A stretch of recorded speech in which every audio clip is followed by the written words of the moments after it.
بسم اللہ الرحمن الرحیم۔ السلام علیکم۔ سرات.e.مستقیم سعودی نیوز چینل میں آپ سب کو خوش آمدید کہا جاتا ہے۔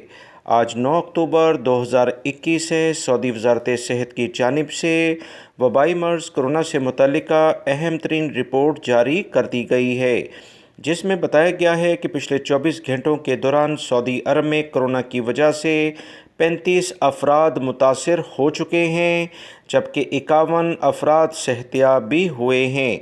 سعودی وزارت صحت کی مزید جو اطلاعات آئی ہیں کہ پچھلے 24 گھنٹوں کے دوران کرونا کی وجہ سے 4 افراد کا انتقال بھی ہو گیا ہے۔ انا للہ و انا الیہ راجعون۔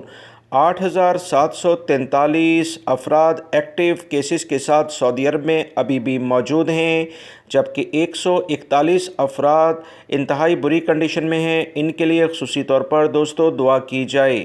سعودی وزارت صحت نے تمام افراد کو خبردار کیا ہے کہ کرونا سے متعلقہ جو احتیاطی تدابیر ہیں اس پر سختی سے عمل کریں۔ کرونا کمی کی جانب ضرور جا رہا ہے، مگر پوری دنیا میں یہ بات طے ہے کہ یہ ختم نہیں ہوا۔ دونوں خوراکیں لینے کی بھرپور کوشش کریں تاکہ جسم میں ایسی قوت پیدا ہو جس سے ان جراثیم کا خاتمہ آٹومیٹک طریقے سے ہو سکے۔ ویڈیو لائک کر کے شیئر بھی کیجیے گا۔ السلام علیکم۔